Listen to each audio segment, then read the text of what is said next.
నమస్కారం. భారతదేశము ప్రజాస్వామ్య దేశం. ఈ దేశం లోపల అన్ని రకాల కులాలు, అన్ని వర్గాల ప్రజలు. విచిత్రం ఏమిటంటే అన్ని దేశాలలో వర్గాలు ఉన్నాయి, కానీ భారతదేశంలో కులంతో పాటు వర్గం కూడా ఉంది. అందుకే కులాన్ని బట్టే వర్గం ఉంది తప్ప వర్గాన్ని బట్టి ఇక్కడ కులం లేదు. అందుకే కులంతో పెనవేసుకున్నటువంటి వర్గ దృక్పథం ఉన్నటువంటి భారతీయ వ్యవస్థ లోపల బీసీ కులాలు, వృత్తి కులాలు, సేతి వృత్తి కులాలు, చేనేత కులాలు, ప్రతి ఆర్టిషన్స్ కులాలన్నీ కూడా ఈ సమాజంలో గ్లోబలైజేషన్, లిబరలైజేషన్, ప్రైవేటైజేషన్ వచ్చిన తర్వాత ఈ వృత్తి కులాలన్నీ వృత్తులు నశించిపోయి వృత్తి చేసేటువంటి వాళ్ళ యొక్క ప్రొడక్షన్స్ కు మార్కెట్ లేక మొత్తం ఆ వృత్తులన్నీ కూడా ఆకలి చావులతో వచ్చేటటువంటి పరిస్థితి ఏర్పడ్డది. అది ఒక భాగం. ఇక రెండవ భాగము మనం ప్రజాస్వామ్యం అని చెప్పుకున్నాం. కానీ ప్రజాస్వామ్యము ఆచరణలో ఎక్కడ ఏ మూల కూడా కనిపించడం లేదు.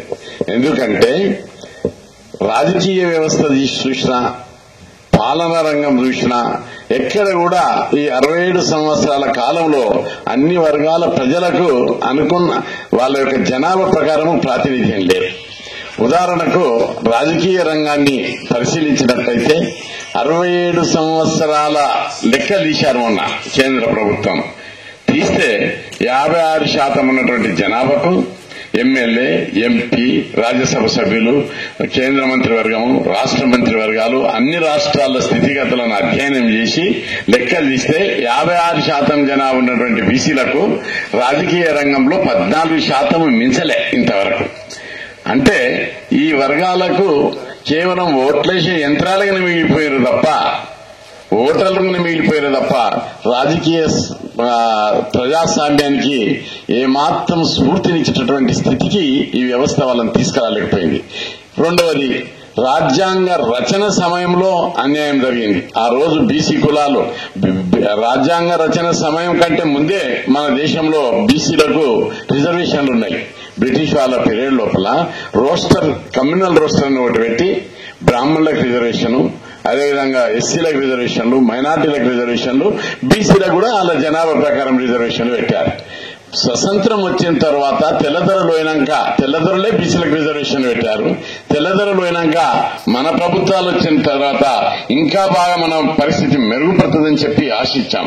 కానీ అందుకు ఈ 67 సంవత్సరాల యొక్క పరిస్థితులను పరిశీలించినట్లయితే అందుకు భిన్నమైనటువంటి ఫలితాలు, భిన్నమైనటువంటి ఆచరణ, అమలు మనకు కనిపిస్తుంది. ఉద్యోగ రంగాన్ని, పాలక రంగాన్ని తీసుకున్నట్లయితే రాష్ట్రపతి భవన్లో 2% కూడా లేరు బీసీలు. ప్రధానమంత్రి కార్యాలయంలో 1% కూడా లేరు. అంతేకాదు కేంద్ర ప్రభుత్వ ఉద్యోగాలు 54 లక్షలున్నాయి. రైల్వే, బ్యాంకింగ్, ప్రభుత్వ రంగ సంస్థలు 247, అదేవిధంగా వివిధ శాఖలు అన్ని కలిపితే 54 లక్షల ఉద్యోగులు ఉంటే బీసీలు కేవలం 3,62,000 మంది మాత్రమే ఉన్నారు. ఇప్పుడు 21 సంవత్సరాలు అయ్యే కేంద్రంలో ఓబీసీ రిజర్వేషన్ పెట్టి అయినా ఒక 25% కూడా రీచ్ కానటువంటి స్థితిలో అక్కడ మన పరిస్థితి ఉంది. అందుకే మొత్తం లెక్కలు తీసి చూసినప్పుడు కేంద్ర ప్రభుత్వంలో 7% మాత్రమే బీసీ ఉద్యోగులు, ఓబీసీ ఉద్యోగులు ఉన్నట్టు స్పష్టంగా ప్రభుత్వ లెక్కలే చెప్తున్నాయి. ఆ లెక్కలు కూడా ఎవరో చెప్తలేరు. ప్రభుత్వమే, కేంద్ర ప్రభుత్వము పర్సనల్ డెవలప్మెంట్, హోమ్ డిపార్ట్మెంట్ ద్వారా బహిర్గతం చేశారు. అంటే 67 సంవత్సరాల స్వతంత్రం తర్వాత 56% జనాభా ఉన్నటువంటి బీసీలకు 7% ప్రాతినిధ్యం లేదంటే ఇంకెన్నటి ఈ వర్గాలు అభివృద్ధి చెందుతాయనేది మనం అందరం ఆలోచించవలసిన అంశం. రెండవది, రిజర్వేషన్లు అనే అంశాన్ని చాలా మంది ఆర్థికాభివృద్ధి కోణంలో చూస్తున్నారు. రిజర్వేషన్లను పెట్టింది ఆర్థికంగా అభివృద్ధి చేయడానికి కాదు. దానికి 2 లక్ష్యాలున్నాయి, 2 టార్గెట్ ఆబ్జెక్టివ్స్ ఉన్నాయి. ఒకటి, ఇది ప్రజాస్వామ్యం కాబట్టి పాలనలో, రాజ్యాధికారంలో అన్ని కులాలకు, అన్ని వర్గాలకు, ఆయా వర్గాలకు వారి వారి జనాభా ప్రకారము ప్రాతినిధ్యం కల్పించాలనేది ఒక ఆబ్జెక్టివ్ అయితే, పేద కులాలకు రాజ్యాధికారం వచ్చినప్పుడు ఆ కులాల గౌరవం పెరుగుతుంది. చాలా మంది ఉన్నోడే మాధవరావు కొడుకే తీసుకుంటుండు, మాణిక్యరావు కొడుకే తీసుకుంటుండు, కేశవరావు కొడుకే తీసుకుంటుండు, ఇట్లా మాట్లాడుతుంటారు చాలా మంది. అయితే ఇది దాని యొక్క లక్ష్యం ఏదో ఒక పాయింట్ చూపెట్టి చెప్తున్నారు తప్ప ఊళ్ళో ఉన్నటువంటి ఒక మాలాయన, ఊళ్ళో ఉండే లేబర్ పనిచేసే మాది ఆయన కొడుకు, లేక ఒడ్డెర ఆయన కొడుకు డిప్యూటీ కలెక్టర్ అయిండు, ఒక గొర్రెల కాపరి కొడుకు కలెక్టర్ అయిండని అనే విషయాన్ని ఎగ్జాంపుల్ గా చూపెట్టారు. రిజర్వేషన్ల వల్ల ఎక్కడైతే చెడు అయితే రిజర్వేషన్ల యొక్క లక్ష్యము ఎకనామిక్ డెవలప్మెంట్ కాదు. Share the power in the country, share the power in administration, share the power in political purpose. ఇంకొకటి రిజర్వేషన్ల వల్ల చదువు ద్వారా ఉద్యోగం ద్వారా అధికారం ద్వారా ఆ కులాల గౌరవం పెరుగుతుందనేది రెండవ ఆబ్జెక్టివ్ రిజర్వేషన్ కు. ఉదాహరణకు ఒక మాదిగ సోదరుడు ఉంటాడు, ఆయనకు 50 ఎకరాల భూమి ఉందనుకుందాం గ్రామంలో, కానీ ఊళ్ళో మీటింగ్ పెడితే ఆ 50 ఎకరాల భూమి బంగ్లా కారు ఉన్నా కూడా ఆ మాదిగ సోదరుని వేదిక మీదకి పిలువరు. ఆ గ్రామం లోపల ఒక బీద బ్రహ్మణునైనా వేదిక మీదకి పిలుస్తారు, కానీ మాదిగ సోదరుడు అంటే మాదిగ కులం గాని, బీసీ కులాలు గాని, ట్రైబల్ కులాలకు గాని సమాజంలో సోషల్ స్టాటస్, సోషల్ గౌరవం లేదు. అదే మాదిగ లేదా అదే ఒక బీసీ ఒడ్డెర కులాలకు సంబంధించిన వాడు ఐఏఎస్ పాస్ అయి కలెక్టర్ అయి వస్తే ఆ గ్రామం లోపల ఏ వేదిక, ఆ గ్రామం వేదికనే కాదు రాష్ట్రంలోనే ఏ వేదిక మీదైనా ఆయన ఆహ్వానిస్తారు, గౌరవిస్తారు. పెద్ద పెద్ద ఇళ్లకి పిలిచి వాళ్ళ ఇళ్లలో కూర్చొని గౌరవించి సన్మానం చేస్తారు, భోజనం కూడా పెడతారు.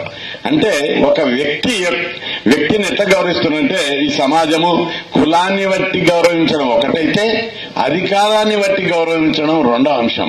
మా పేద కులాలకు సోషల్ గౌరవం లేదు కాబట్టి, సోషల్ రెస్పెక్ట్ లేదు కాబట్టి వీళ్ళ కులాల రెస్పెక్ట్ పెరగాలి. ఈ పేద కులాల కంటే అధికారంలోకి వచ్చిన తర్వాతనే ఈ కులాల గౌరవం పెరుగుతుంది అనేది రెండో ఆబ్జెక్ట్. అందుకే ఈ విషయాన్ని మనం ప్రతి ఒక్కరూ చెప్పడం లోపల ఇది ప్రధాన అంశంగా తీసుకోవాల్సిన అవసరం ఉంది. అందుకే రిజర్వేషన్ల యొక్క లక్ష్యాన్ని నీరుగార్చే విధంగా, సైడ్ ట్రాక్ చేసే విధంగా ఈ సమాజం ఎప్పుడు సైడ్ ట్రాక్ చేసుకుంటూ వస్తుంది. అందుకే మనము ఈ కులాల యొక్క గౌరవం పెంచడము, ప్రజాస్వామ్య స్ఫూర్తి ప్రకారం వాటా తీసుకోవడమే దీనికి ఉద్దేశం కాబట్టి ఆ దిశగా పయనిద్దాం.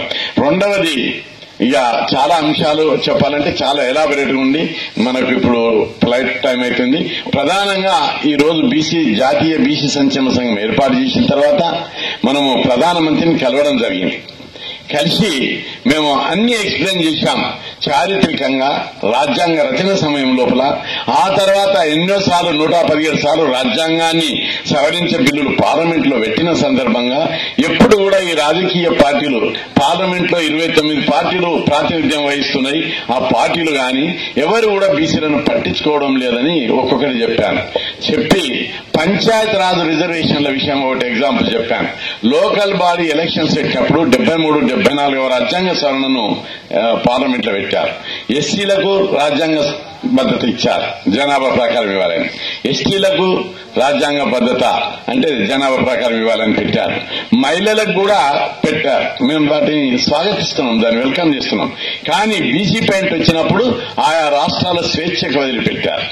దాంతో ఆ రాష్ట్ర ప్రభుత్వాలు చేసినటువంటి చట్టాలను ఎప్పుడు కోర్టు లోపల కేసులు వేయడం, కొట్టేయడం, తగ్గించడం జరుగుతుంది. దీని మీద మొన్న సుప్రీంకోర్టు 50% రిజర్వేషన్లకు మించున్నాయి, లోకల్ బాడీస్ లో 60-65% దాకా ఉన్నాయి కాబట్టి 50 మించొద్దని చెప్పి కోర్టుకి ఎట్టేస్తే అన్ని రాష్ట్రాలు, ఉత్తరప్రదేశ్ బీసీలు ముఖ్యమంత్రి ఉన్న రాష్ట్రాలు కూడా బీసీ రిజర్వేషన్లను 34% నుంచి 18కి, 16కు, 19కి తగ్గించారు. ఏపీలో కూడా తగ్గిస్తే వార్నింగ్ ఇచ్చాను, సుప్రీంకోర్టుకే వార్నింగ్ ఇచ్చాం, అదేవిధంగా గవర్నమెంట్కే వార్నింగ్ ఇచ్చాం. ఎందుకంటే విద్యా ఉద్యోగాల రిజర్వేషన్లకు సీలింగ్ పెట్టడంలో అర్థం ఉంది. 50% అంటే అక్కడ మెరిట్ ఉండాలి, కొంత ప్రతిభ పడిపోవద్దు అని అన్నారు. అది వేరే విషయం, దాని మీద కూడా చర్చ సపరేట్ గా చేయగలుగుతాం. అందులో కొంతనన్నా ఆ వాదన లోపల బలం ఉంది.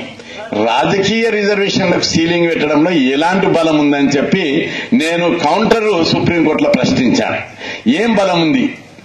మీరు ఇప్పటిదాకా వచ్చినటువంటి పార్లమెంట్ సభ్యులందరూ పారిశ్రామికవేత్తలు, వ్యాపారస్తులు, రియల్టర్లు, భూకబ్జాదారులు, అంత డబ్బున్నలు. పార్లమెంటు కాదది, ప్రజాస్వామ్యం కాదది, ధనసామ్యంగా మార్చేసిన మీరు. అట్లాంటప్పుడు దీనికి సీలింగ్ ఎట్లా పెడతారు? కనీసం ఈ విధంగానన్నా ప్రజాస్వామ్య స్ఫూర్తి అన్ని కులాలకు అన్ని వర్గాలకు ప్రాతినిధ్యం కల్పించేటటువంటిది ఒక రాజకీయ వ్యవస్థ వస్తుందనేటటువంటి పేరని ఉంటది అని చెప్పి కౌంటర్ వేసి గట్టిగా పార్లమెంట్ లో సుప్రీంకోర్టులో వాదిస్తే మన ఒక్క ఏపీకి మాత్రమే 34% యథావిధిగా ఉన్నాయి, అంతటా తీసేశారు. ఆ విషయాన్ని నేను ప్రధానమంత్రితో మాట్లాడాను. బీసీలకు కూడా స్థానిక సంస్థల రిజర్వేషన్ లో జనాభా ప్రకారం ఇచ్చేటట్టుగా మీరు రాజ్యాంగాన్ని సవరించాలని అడిగాం. అదేవిధంగా పార్లమెంట్ లో మహిళా బిల్లు పెట్టారు. మహిళా బిల్లు సరే పెట్టారు, ఓకే. మహిళా బిల్లు పర్పస్ ఏంటిది? ఒక కొడవలు పట్టుకొని ఒక కలవర పట్టుకొని ఊరికి వెళ్ళి చేసేటటువంటి మహిళలు, ఏ మహిళలైతే కష్టాలు బాధలు అనుభవిస్తున్నారో ఆ మహిళలు పార్లమెంట్కి రావాలి. కానీ దొరల భార్యలు, దొరసాన్లు, హెయిర్ కటింగ్ బేబు ఉన్న మహిళలు వచ్చి బయట ఎండ కూడా చూడనటువంటి వాళ్ళు, ప్రజల కష్టాలేంటియో తెలియనటువంటి మహిళలు పార్లమెంట్కి వస్తే ఏం చర్చిస్తారు అని చెప్పి నేను ప్రశ్నించాను.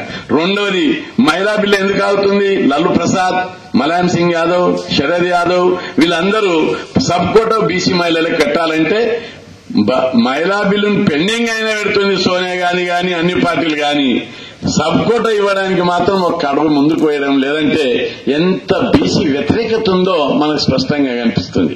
అంతేకాదు, కేంద్ర ప్రభుత్వం ఇప్పటి వరకు అడగడుగున బీసీ వ్యతిరేక చర్యలకు పాల్పడ్డది. మేము ఏం అడుగుతున్నాం? అన్నదమ్ములం అందరం మనం, ఓసీలు, బీసీలు, ఎస్సీలు, ఎస్టీలు, మైనార్టీలు, ఈ దేశంలో ఆల్ ఆర్ బ్రదర్స్. పెద్ద ఈ రోజు తమ్ముళ్ల వాట అన్నలే తిన్నారు సంపన్న వర్గాలు. ఈ రోజు బీసీల వాట బీసీలకు అడుగుతున్నాం. అది ఎప్పుడైనా ఇవ్వవలసిందే. ఇప్పటికీ విద్యాలో తీసుకున్నాం, ఉద్యోగాలలో తీసుకున్నాం, పంచాయతీరాజ్ స్థానిక సంస్థలు తీసుకున్నాం, ఈ రోజు చట్టసభలో తీసుకుంటాం. ఇచ్చే వరకు పార్లమెంటులో బీసీ బిల్లు పెట్టి చట్టసభల్లో బీసీలకు 50% రిజర్వేషన్లు పెట్టడమే టార్గెట్ గా బీసీ ఉద్యమం పోతుంది, విజయం సాధిస్తుంది. అది సాధించే వరకు కూడా వదిలిపెట్టలేదు. ఇక్కడ ముఖ్యమైనటువంటి నాయకులు వచ్చారు, కుల సంఘ పెద్దలు వచ్చారు. ఇప్పుడు మీరు దేశవ్యాప్తంగా కూడా పర్యటించి పార్లమెంట్ లో బీసీ బిల్లు పెట్టాలని అందరు ముఖ్యమంత్రులను కలిసి అసెంబ్లీలో తీర్మానాలు చేసి కేంద్రం మీద ఒత్తిడి చేస్తాం. పార్లమెంట్ లో ప్రాతినిధ్యం వహించే 29 పార్టీలు ఉన్నాయి, వాటి నుంచి కూడా తీర్మానాలు చేసి కేంద్రానికి పంపిస్తాం. అదేవిధంగా ఏ పార్టీ ఇవ్వదో మేము ఇవ్వము అని చెప్పి బహిరంగంగా ప్రకటించండి, మేము దాన్ని స్వీకరిస్తాం.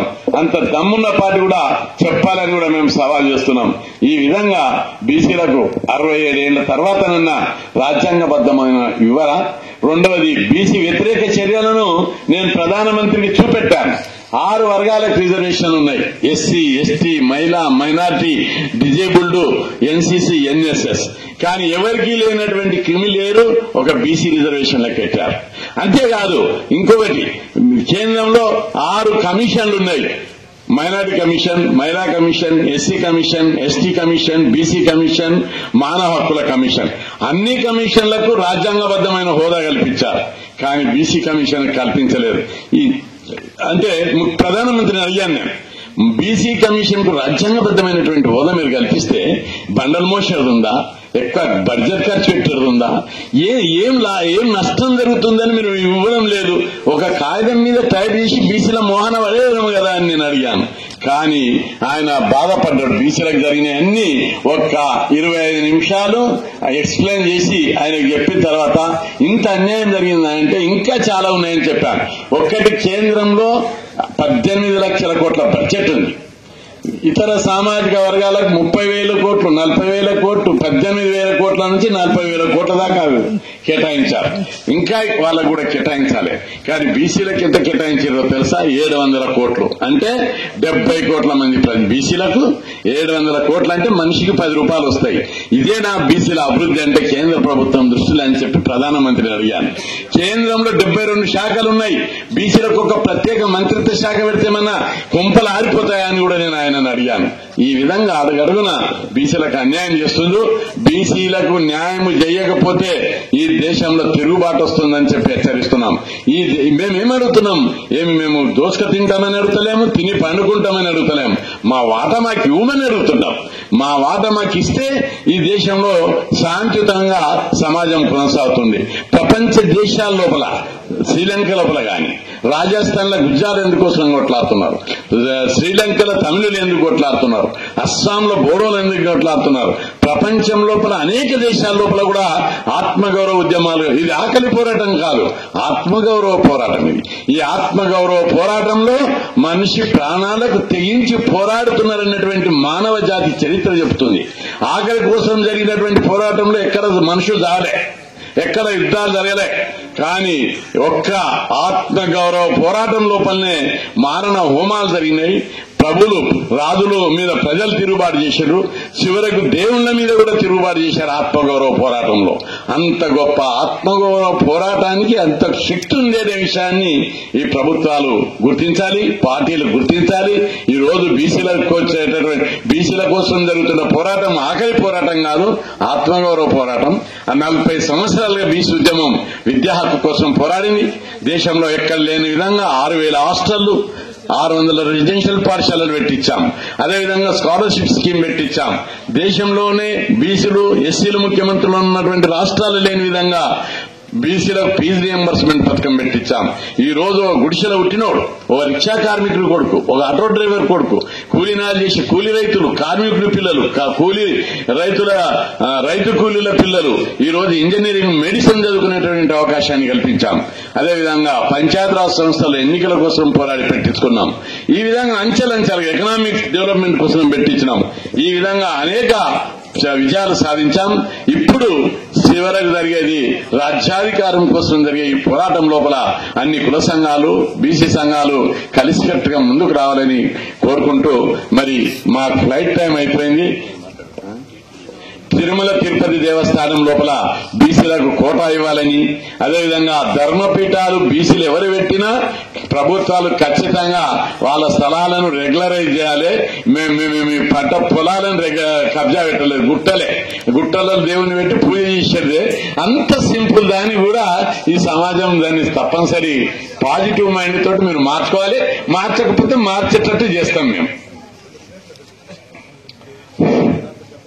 అదేవిధంగా ఆంధ్రప్రదేశ్ అసెంబ్లీ లోపల బీసీలకు 34% రిజర్వేషన్లు పెట్టాలని తీర్మానము, బీసీ ఉద్యోగులకు ప్రమోషన్ల రిజర్వేషన్లు పెట్టాలని, బీసీలకు సప్లాన్ పెట్టాలని, కేంద్రంలో బీసీలకు ప్రత్యేక మంత్రిత్వ శాఖ పెట్టాలని అసెంబ్లీ లోపల చంద్రబాబు గారు తీర్మానం చేశారు. అందుకు ఆయన కృతజ్ఞతలు తెలుపుకుంటున్నాం.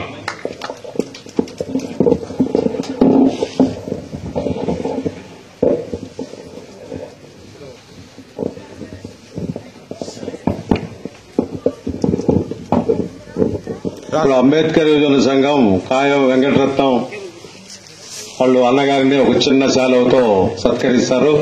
అదేవిధంగా బీసీ సమైక్య